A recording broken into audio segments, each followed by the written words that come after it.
दोस्तों, आज हम आपको एक ऐसी दिल दहला देने वाली घटना की सच्चाई बताने जा रहे हैं जो बीते रविवार की रात गोवा के मशहूर बागा बीच इलाके में हुई। नाम था क्लब का बीच बाय रोमियो लेन। बाहर से देखने में ये किसी स्वर्ग का टुकड़ा लगता था। चमचमाती लाइट्स, धड़कते बीट्स, हंसी खुशी और अनगिनत टूरिस्ट जो न्यू ईयर से पहले गोवा की मस्ती में डूबे हुए थे। लेकिन अंदर जो हुआ वो किसी भयानक हॉरर फिल्म से कम नहीं। वीडियो शुरू होता है एक जादुई पल से।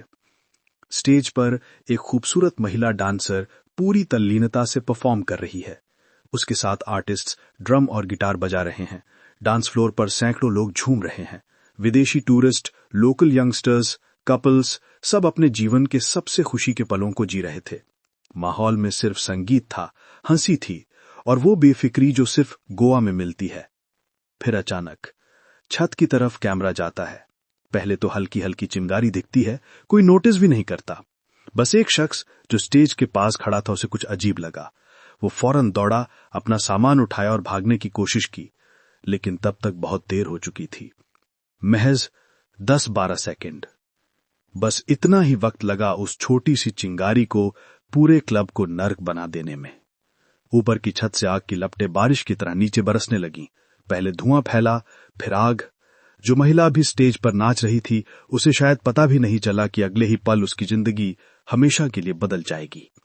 कुछ ही सेकंड में पूरा डांस फ्लोर काले धुएं के गुबार में गायब हो गया। संगीत की जगह चीखें गूंजने लगीं। जो लोग अभी झूम रहे थे अब एक दूसरे को बचाने की कोशिश कर रहे थे, लेकिन आग इतनी तेज थी कि सांस लेना भी मुश्किल हो गया।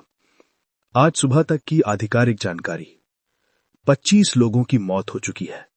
इनमें 14 स्टाफ मेंबर्स, ज्यादातर किचन स्टाफ, जिनमें 3 महिलाएं भी शामिल, 4 टूरिस्ट और बाकी 7 शवों की अभी तक शिनाख्त नहीं हो पाई है।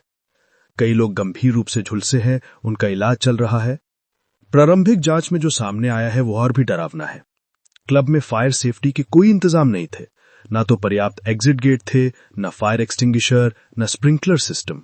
संदेह है कि किचन में गैस सिलेंडर ब्लास्ट से आग लगी और ऊपर की झूठी छत ने उसे और भयानक बना दिया। क्लब के मालिकों के खिलाफ गैर इरादतन हत्या का केस दर्ज, मैनेजर गिरफ्तार। गोवा के सीएम प्रमोद सावंत ने मजिस्ट्रियल जांच के आदेश दे दिए हैं और साफ कहा है कि जो अधिकारी लापरवाही बरतकर परमिशन देते रहे उन्हें भी बख्शा नहीं जाएगा। गोवा में क्लब और बार के लिए फायर सेफ्टी नियम क्या क्या हैं, चलिए एक बार देखते हैं। गोवा में मशहूर क्लब और बार के फायर सेफ्टी नियम कुछ इस तरह हैं जो भारत के अन्य बड़े शहरों में भी लागू होते हैं। पहला, फायर एनओसी यानी नो ऑब्जेक्शन सर्टिफिकेट। 9 मीटर से ऊंची या 500 वर्ग मीटर से ज्यादा एरिया वाले किसी भी कमर्शियल बिल्डिंग या क्लब को फायर डिपार्टमेंट से एनओसी लेना जरूरी है। हर 2 साल में रिन्यूअल कराना पड़ता है। बिना वैध एनओसी के चलाना गैर कानूनी है, तो सीधे आईपीसी 304A लग सकता है। दूसरा, एग्जिट या इमरजेंसी गेट्स। हर फ्लोर पर कम से कम 2 अलग अलग दिशाओं में इमरजेंसी एग्जिट होने चाहिए। चौड़ाई 1000 लोगों तक तो न्यूनतम 1.5 मीटर चौड़े गेट। एग्जिट के रास्ते में कोई टेबल, कुर्सी, डेकोरेशन या ताला नहीं होना चाहिए। बाहर की तरफ खुलने वाले दरवाजे यानी पुश टाइप कभी अंदर की तरफ नहीं खुलते। ग्रीन कलर की exit signage plus emergency lighting और फोटो ल्यूमिनेसेंट मार्किंग अनिवार्य है। तीसरा है ऑक्यूपेंसी लोड यानी कितने लोग अंदर आ सकते हैं। प्रति व्यक्ति 0.65 से 1 वर्ग मीटर फ्लोर एरिया होना चाहिए। उदाहरण के लिए 500 वर्ग मीटर डांस फ्लोर है तो अधिकतम 500 से 700 लोग ही अंदर हो सकते हैं। इससे ज्यादा लोगों को भरना मतलब तुरंत केस। चौथा है फायर एक्सटिंग्विशर और एक्टिव सिस्टम। हर 100 वर्ग मीटर पर कम से कम 2 एबीसी टाइप एक्सटिंग्विशर 6 किलो वाले। ऑटोमेटिक स्प्रिंकलर सिस्टम अगर बिल्डिंग 15 मीटर से ऊंची है या 1000 वर्ग मीटर से ज्यादा है। स्मोक डिटेक्टर, हीट डिटेक्टर और hooter system. Fire hose reel और वेट राइजर सिस्टम। पांचवा है फॉल सीलिंग और मटेरियल। गोवा के केस में सबसे बड़ी गलती यही थी। Fall ceiling class 1 flame retardant material की होनी चाहिए। जिप्सम प्लस थर्माकोल और प्लास्टिक पैनल इस पर पूरी तरह से बैन है। केबल्स और वायरिंग भी फायर रिटार्डेंट होने चाहिए। किचन सेफ्टी ये आग का मुख्य कारण है। कमर्शियल किचन में गैस बैंक बाहर होना चाहिए या अलग कमरे में। गैस लीक डिटेक्टर और ऑटो शट ऑफ वॉल्व अनिवार्य है। किचन के ऊपर डक्ट में ऑटोमेटिक फायर डंपर, दीवारें और छत फायर रेटेड यानी कम से कम 2 घंटे तक आग रोक सकें। इलेक्ट्रिकल सेफ्टी, एमसीबी और ईएलसीबी और अर्थिंग जरूरी हो।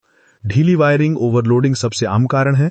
जनरेटर रूम अलग और फायर प्रूफ होना चाहिए। स्टाफ ट्रेनिंग और मॉक ड्रिल, हर 6 महीने में फायर ड्रिल करानी अनिवार्य है। सभी स्टाफ को एक्सटिंग्विशर चलाना और लोगों को निकालना सिखाया जाना चाहिए। गोवा में अतिरिक्त नियम क्या हैं? भारत के अन्य शहरों के कानून के अलावा गोवा के टूरिज्म डिपार्टमेंट ने भी अलग से कुछ नियम बनाए हुए हैं। जैसे लाइव म्यूजिक या डांस परफॉर्मेंस के लिए अलग से लाइसेंस लेना पड़ता है। रात 1 बजे के बाद म्यूजिक बंद करने का नियम है, लेकिन कई क्लब इसे तोड़ते हैं। हर साल दिसंबर में स्पेशल फायर ऑडिट होता है। इस बार ज्यादातर क्लबों ने रिश्वत देकर इसे टाला था, जो अब जांच में खुल रहा है। दोस्तों, अब जरूर जानते हैं कि गोवा के इस मौजूदा केस में क्या क्या गायब था। फायर एनओसी नहीं थी, सिर्फ एक ही छोटा एग्जिट गेट था। फॉल सीलिंग पूरी थर्माकोल की, न स्प्रिंकलर न स्मोक डिटेक्टर। किचन ठीक डांस फ्लोर के ऊपर और गैस सिलेंडर अंदर ही, और एग्जिट गेट पर टेबल कुर्सियां लगी हुई थीं। नतीजा 15 सेकंड में पूरा क्लब जल गया और 25 लोग मर गए। अब गोवा सरकार ने सभी क्लब बार 7 दिन में बंद करने के आदेश दे दिए हैं, जब तक दोबारा फायर ऑडिट और एनओसी नहीं मिल जाता। ये नियम सिर्फ कागज पर नहीं, जिंदगियों से जुड़े हैं। अगली बार जब आप किसी क्लब में पार्टी करें तो एक बार ऊपर छत, एग्जिट गेट और एक्सटिंग्विशर जरूर देख लें। आपकी एक नजर किसी की जान बचा सकती है। दोस्तों, सोचिए उन परिवारों का जो दूर दराज से छुट्टियां मनाने आए थे। कोई अपना पहला न्यू ईयर गोवा में सेलिब्रेट करने आया था, कोई हनीमून पर, कोई दोस्तों के साथ मस्ती करने, और सिर्फ 15 सेकंड में सब कुछ खत्म हो गया। यह वीडियो देखकर एक ही सवाल बार बार आता है कि हम कितने भी अमीर हो जाएं, कितने भी मॉडर्न क्लब बना लें, लेकिन अगर बेसिक सेफ्टी को नजरअंदाज करेंगे तो क्या ऐसे हादसे नहीं होंगे? गोवा, जो दुनिया भर में पार्टी और खुशी का पर्याय है, आज दर्द और सन्नाटे में डूबा हुआ है। आइए हम सब मिलकर उन परिवारों के लिए प्रार्थना करें जिन्होंने इस त्रासदी में अपनों को खोया है।